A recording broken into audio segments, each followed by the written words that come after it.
Bonjour à toutes et à tous, bienvenue sur Misscom, je suis Claire Négrier, révélatrice de personnalités d'entreprise et je vous retrouve chaque jour ou presque pour des chroniques sur le marketing, la communication, bref ma passion, mais aussi l'entrepreneuriat et des choses beaucoup plus larges. Simplement, il faut me dire quel sujet vous intéresse et on les aborde, il n'y a pas de souci. Alors, ça fait un bail que j'ai pas publié le jeudi, puisque le chronocom, le principe de l'émission, était d'avoir des candidats qui venaient en message privé, off, me proposer leur communication d'un point de vue graphique ou leur texte pour que moi je les optimise en direct sur la page, donc sans préparation particulière, si ce n'est celle d'ouvrir et d'organiser les fichiers.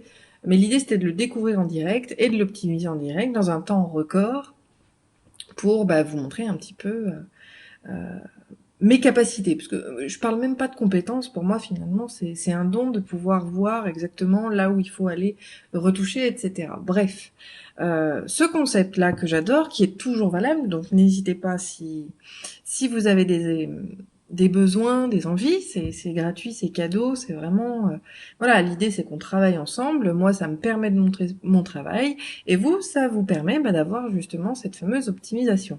Donc n'hésitez pas, ce principe-là restera toujours au goût du jour puisque je ne le sortirai pas, enfin ça restera toujours le cas, mais en attendant je suis frustrée de ne pas pouvoir publier mon émission du jeudi. Donc du coup, depuis cette rentrée, j'ai pris la décision, quand bien évidemment les choses peuvent se faire, ce qui n'est pas toujours évident et pas toujours le cas, de vous proposer en fait le sujet de la semaine, mais en version tuto.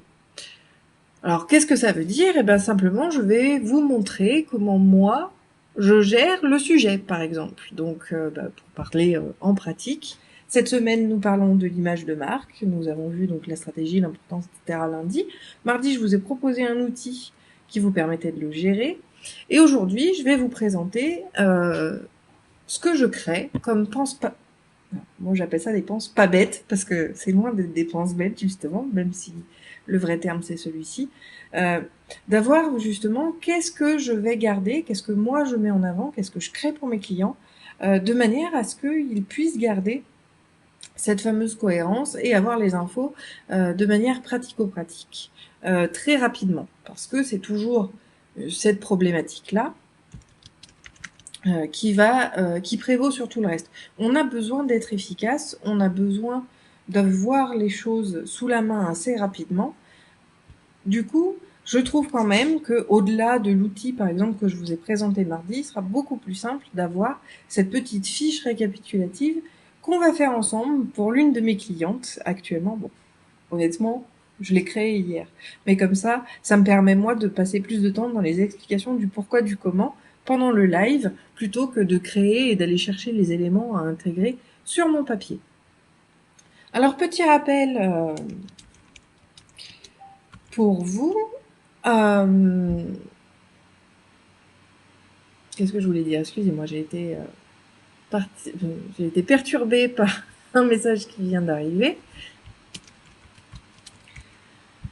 Qu'est-ce que je vous disais? Excusez-moi, voilà, c'est les aléas du direct. N'hésitez pas, voilà, à commenter. Alors souvent, quand je partage, comme je suis en mode de partage de mon écran, je ne vois pas vos commentaires, je les aborderai à la fin. Donc petit rappel pour ceux qui commentent. Et d'ailleurs, même en replay ou sur YouTube, n'hésitez pas. Quand vous commentez la vidéo sur un point précis, alors mettez un hashtag ou du moins le terme ou le contenu auquel vous réagissez. Par exemple, je sais pas, pour ce live-là, vous allez voir, parce qu'on a fait j'ai fait des déclinaisons d'identité visuelle. Donc du coup, il va y avoir logo violet, logo bleu, logo vert, etc. Donc on va venir, si vous commentez à l'apparition, par exemple, de ces logos-là, n'hésitez pas à mettre apparition logo vert, 2 points, et vous mettez le commentaire. Vraiment, ça me permet de structurer et de voir par rapport à quelle information vous réagissez, ce qui est quand même très important pour pouvoir vous répondre de manière qualitative et pas avoir, moi non plus, à revoir le live en replay jusqu'à ce que vos commentaires apparaissent. C'est quand même beaucoup moins efficace. Sur ce, je retourne sur mon outil. Donc ce coup-là, je n'oublie pas de supprimer tout ça. Hop, pour vous partager mon écran. Maintenant, voilà. Alors attendez. Ça, je le ferai après. Hop, nous y voilà. Donc, cet élément, donc, vous voyez là, vous êtes sur mes logiciels, bien sûr. Après, vous pouvez le faire avec n'importe quoi. Avec Canva, si vous utilisez Canva, moi j'adorais le faire à l'époque. J'avais pas envie de m'embêter avec Illustrator. Je le faisais avec PowerPoint pour faire ces petits récaps-là parce que très sincèrement, on n'a pas besoin d'avoir des outils complexes pour obtenir ça. Après, c'est sûr qu'il faut jongler avec différents outils pour obtenir les informations et vous comprendrez pourquoi juste quand on arrivera aux démonstrations. Donc, on en arrive ici. Je vais afficher mes calques. Voilà. Donc ça, c'est mon travail organisé. Donc, qu'est-ce que je mets? Alors, la première chose, bien évidemment, ça va être d'identifier le logo. Donc là, je vous présente la nouvelle identité donc, de ma cliente. Cécile, si tu nous vois, ben voilà, un peu de promo pour ta nouvelle marque et ta future marque qui est en train de naître, donc J'aime de Lune. On a travaillé ensemble sur le naming, c'est-à-dire trouver le nom de l'entreprise et bien évidemment sur l'identité visuelle. Et à partir de là, on va pouvoir créer la chose. Alors moi, j'intitule le document charte graphique, mais c'est là pour le coup aujourd'hui, même si elle, c'est sa charte graphique que je lui présente, pour vous, ça va être vraiment un mémo sur l'utilisation de votre marque pour garder l'essentiel des choses sous la main, à portée de main quand vous en avez besoin, ou encore une fois pour remplacer l'outil que je vous ai proposé mardi. C'est aussi ce type de document-là que vous allez fournir à d'éventuels prestataires, interlocuteurs qui pourraient gérer justement votre marque. Donc c'est quand même quelque chose d'important pour pouvoir garder cette fameuse cohérence de marque, puisque une marque, c'est comme la féminité. On le travaille jusqu'au bout des ongles et il faut que ce soit en continu. Donc ce document-là va nous permettre de le faire. Donc ensuite, une fois que j'ai fait ça, je vais récupérer les différents éléments, mais pour les récupérer aussi grâce à cet outil-là qui est Illustrator, je vais afficher les différentes marques et les différentes déclinaisons. Donc, je vous les affiche puisque j'ai quand même travaillé dessus, donc ça me permet de les afficher. Sur cette marque J'aime de Lune, même si on a le vert qui va être l'image de marque, alors on appelle un logo une marque ombrelle parce qu'elle va supporter toutes les autres. Les autres, c'est des marques de gamme. On est là dans une identité qui va être déclinée. C'est pour ça qu'on appelle ça une déclinaison de charte graphique. Le vert va être pour tout ce qui est produit naturel. Alors si je zoome, voilà, là on est sur les fleurs de bac. Le violet, ce sera la lithothérapie. Le bleu, alors pour le coup, on est un peu hors champ lexical, mais ça va être tout ce qui est du domaine de la famille. Et le jaune, tout ce qui est développement de soi, développement personnel et bien-être. Donc pourquoi j'affiche effectivement ces différentes informations? C'est que, on a l'image de marque de base qui apparaît en gros, on a les différents items, et notamment par rapport à la répétition de l'image en vert, puisqu'on a le texte qui vient se rajouter par-dessus, qui va identifier la thématique. Donc c'était important pour notamment les personnes qui consulteraient ce petit document, sachent que la thématique intégrée à ça, ce sera fleur de bac. Alors normalement, il devrait y en avoir d'autres au niveau du vert, mais à l'heure actuelle, on n'a que les fleurs de bac. Donc c'est important de positionner sa marque au bon endroit, avec les bonnes couleurs, et donc ces indications vont permettre de ne pas faire d'erreur, c'est-à-dire que la personne ne va pas prendre le logo vert pour la lithothérapie, puisque la litho est représentée sur le violet. Donc on a ces indications-là, c'est pour ça que moi, je tiens à les faire apparaître dessus. Alors là, ça va être le gros bazar, voilà, je m'en doutais. Alors, on a, bon, moi j'adore hiérarchiser aussi l'information qu'il y a sur ce document. C'est-à-dire que voilà, le vert, c'est l'élément principal, c'est la couleur dominante de la marque, et je vais y retrouver et y associer, il y en a qui apparaissent pas, les éléments de ceci. Alors, je sais pas, je verrai plus tard pour ce qui n'apparaît pas, c'est bizarre. Donc je prends l'élément principal, donc le fameux vert, émeraude. Je vais lui donner donc les différents codes. Ça c'est important. Donc on a le RVB, ça c'est pour tout ce qui est affichage numérique. CMJN, c'est les réglages dont on a besoin pour afficher la couleur pour le mode d'impression. Et le code avec le dièse est un code hexadécimal, c'est comme ça que ça s'appelle, qui permet d'avoir le raccourci. Alors très sincèrement, moi je les mets toutes, mais quand vous utilisez vous-même les supports, alors souvent vous utilisez des outils type Designer, Crello, il y a quoi, Canva, on a déjà vu. Honnêtement, le code hexadécimal devrait vous suffire, donc n'hésitez pas à ne mettre qu'une petite pastille, et ce fameux code hexadécimal qui va tout de suite vous donner la bonne couleur. L'avantage, c'est que le code hexadécimal, on ne se trompera pas par rapport à tous les autres chiffres qu'il y a à rentrer, on copie le code et chaque couleur a un code unique. Donc c'est là tout l'intérêt de celui-ci. Ensuite, hop, je vais afficher le deuxième. Donc on a le rose, puisqu'on retrouve le rose sur chaque élément, comme vous le voyez là. Donc pour moi, c'est ma deuxième couleur principale, utilisée de partout. Donc là, pareil, je mets l'image de la couleur et toutes les informations sur le sujet. Ensuite, je vais afficher les autres éléments graphiques. Excusez-moi, moi je suis un peu embêtée, j'ai d'autres visuels qui sont sur le côté. Donc on va se retrouver avec le orange, le violet, est-ce qu'il va apparaître, le bleu, et alors, on est sur les fameuses couleurs complémentaires. Si vous n'avez pas autant de couleurs, parce qu'une charte graphique n'a pas forcément autant de couleurs, justement, vous allez utiliser des couleurs complémentaires. C'est important dans une image de marque d'avoir des couleurs différentes. C'est-à-dire qu'on va avoir une ou deux couleurs principales. C'est bien de décliner ces couleurs-là en plus sombres. Par exemple, je vous dis, le vert, vous avez un vert bien flashy, ça va pouvoir être utilisé pour des titres. On va utiliser un vert atténué, donc plus foncé, pour des sous-titres, par exemple. Même si on reste sur du monochrome, c'est-à-dire la même couleur, on va utiliser une couleur un peu plus sombre, de manière à ce que ce soit plus lisible et qu'on puisse hiérarchiser les informations, c'est quelque chose d'essentiel. Et donc, dans les couleurs, justement, complémentaires, moi, je mets une couleur inférieure, donc là, on a les couleurs complémentaires de la charte qui sont pour les autres thématiques. Et on a bien évidemment la dernière couleur, et ça peu de monde le mettent, c'est la couleur des textes. La couleur de texte, c'est quelque chose donc des textes de contenu est quelque chose de très important parce qu'elle va se personnaliser, que ce soit sur les documents print ou les documents web.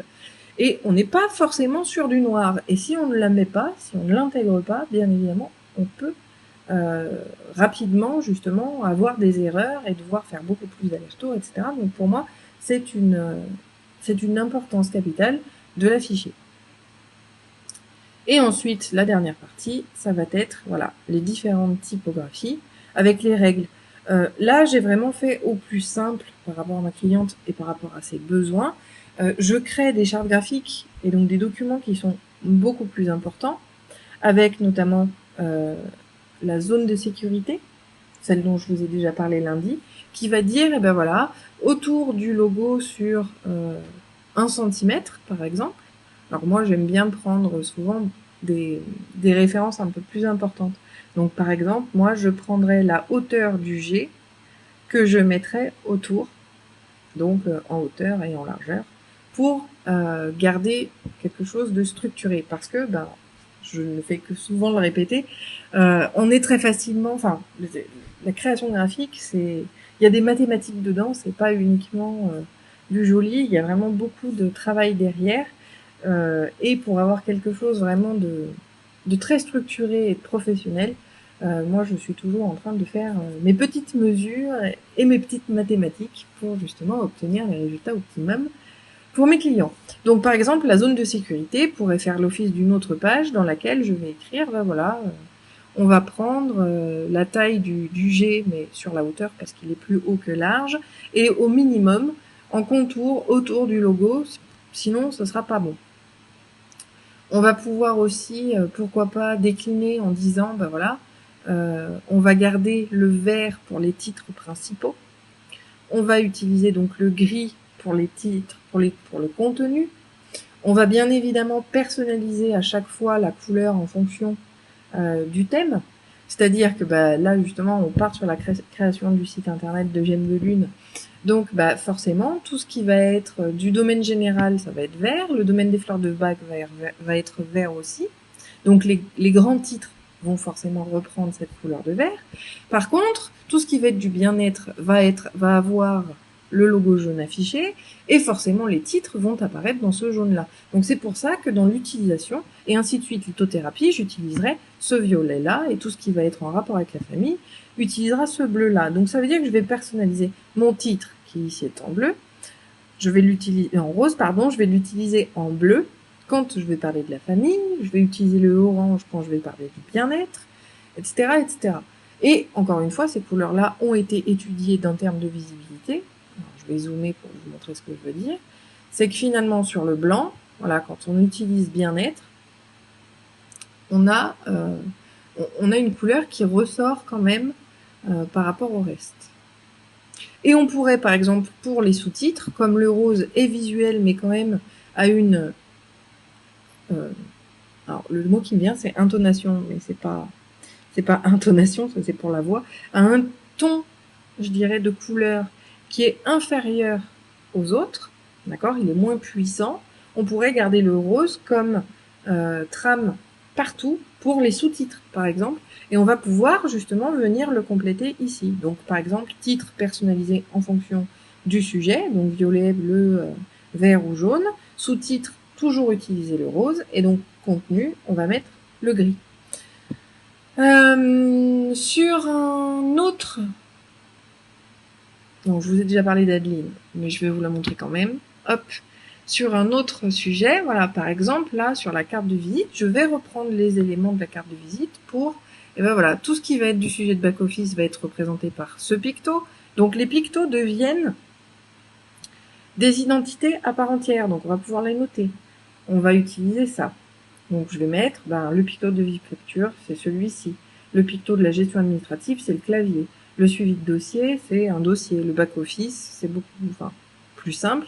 Et un élément qu'on va retrouver dans toute sa communication, c'est ce fameux dégradé-là, qui va être personnalisé en fonction des thèmes qu'on aborde, etc. Donc, on va aussi venir associer les éléments graphiques à notre fameux document. Donc, pour le document d'Adeline que je n'ai pas encore créé, mais qui m'aurait pris trop de temps à créer de but en blanc pour ce tuto, je viendrai ajouter justement les notions de ces trois arcs, cadres arqués, je vais les appeler comme ça, de ces structures-là, travailler, leur dire voilà que celui-ci c'est une intensité de 25% et que celle-là, alors ça c'est 35% et ça c'est une intensité de 20%.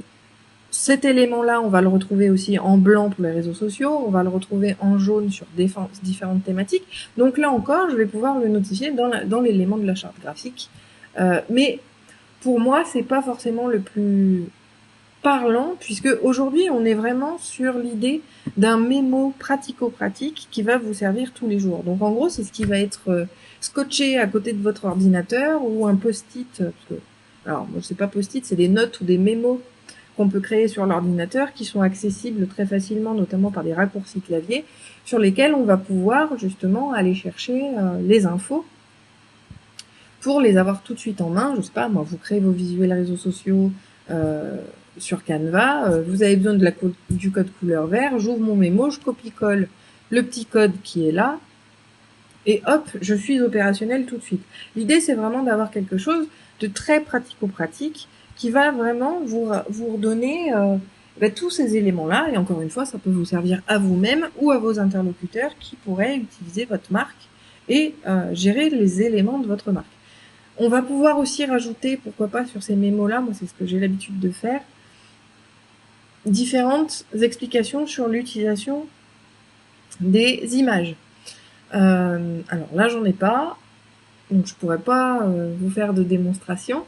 Par contre, c'est vrai que selon les images, on va avoir telle image représente telle thématique et on n'en sort pas, encore une fois, pour avoir une cohérence, on va utiliser toujours les mêmes images en fonction de ce qu'elles représentent. Par exemple, moi, ma photo de profil que vous avez sur la page Misscom, que vous avez sur mon profil Facebook, sur mon profil Twitter, sur tous mes réseaux sociaux, dans mes signatures de mail, sur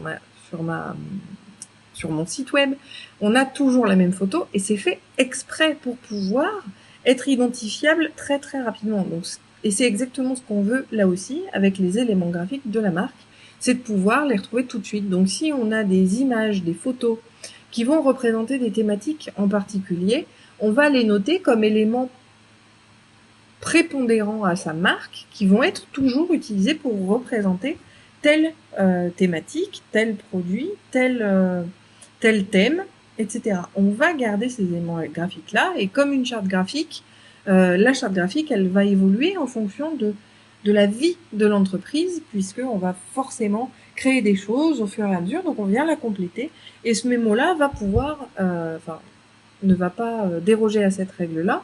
Quand on voit des éléments qu'on utilise tout le temps, qu'on va réutiliser régulièrement, on va effectivement venir les noter dans ce document-là parce que on est encore une fois sur du pratico-pratique avec un outil qui va nous permettre de récupérer l'information, le sujet, l'image sur la chose. Excusez-moi, hop là, qui va nous permettre de très rapidement avoir accès à l'information qu'on recherche pour garder encore une fois une image de marque cohérente et très importante pour la suite. Voilà donc un petit peu ce que je peux vous dire sur le sujet. Hop, on va revenir à moi.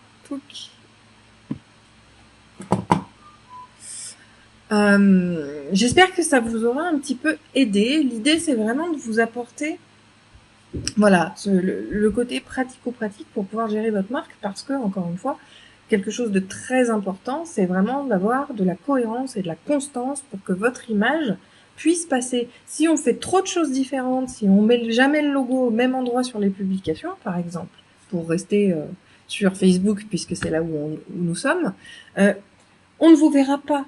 Voilà, placer, par exemple, dire de placer votre identité à tel endroit sur tous les posts, sur tous les réseaux sociaux, va vous apporter justement cette fameuse crédibilité dont beaucoup manquent encore, et d'où l'importance de tout ce travail-là.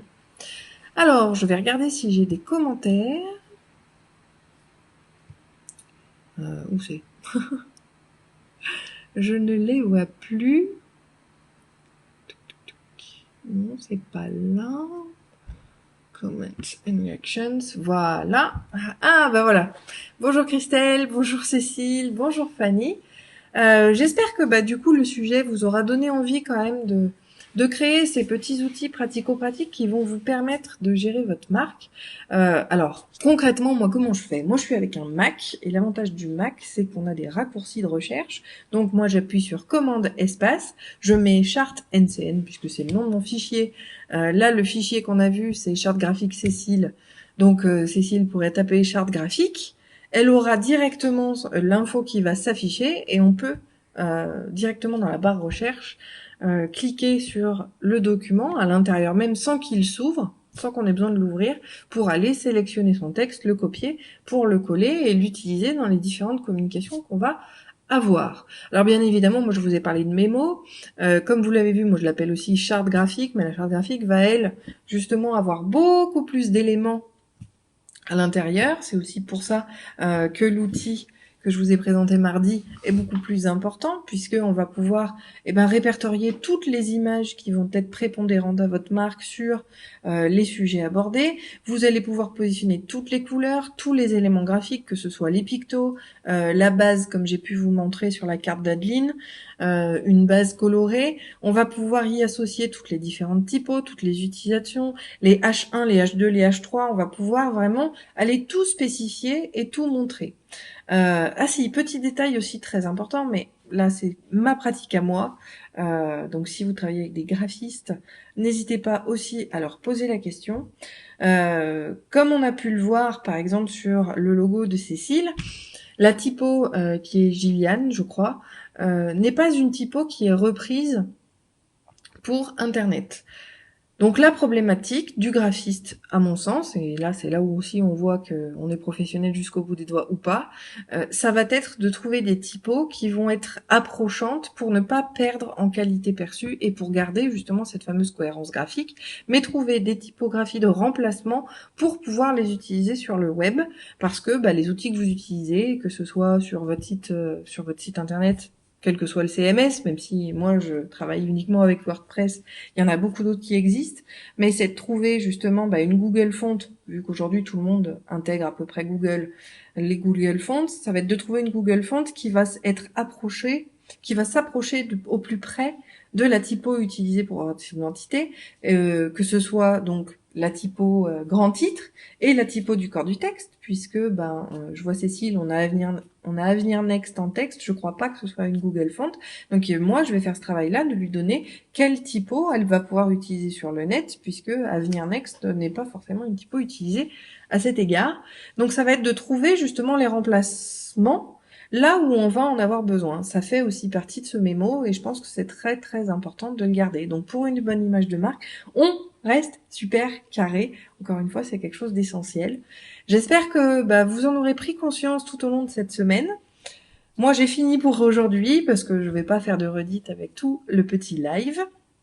Par contre, si vous avez des questions sur ce sujet-là, sur l'outil que je vous ai présenté, n'hésitez pas à commenter la vidéo. N'hésitez pas, si vous avez apprécié, à mettre un pouce en l'air, que ce soit sur Facebook ou sur YouTube.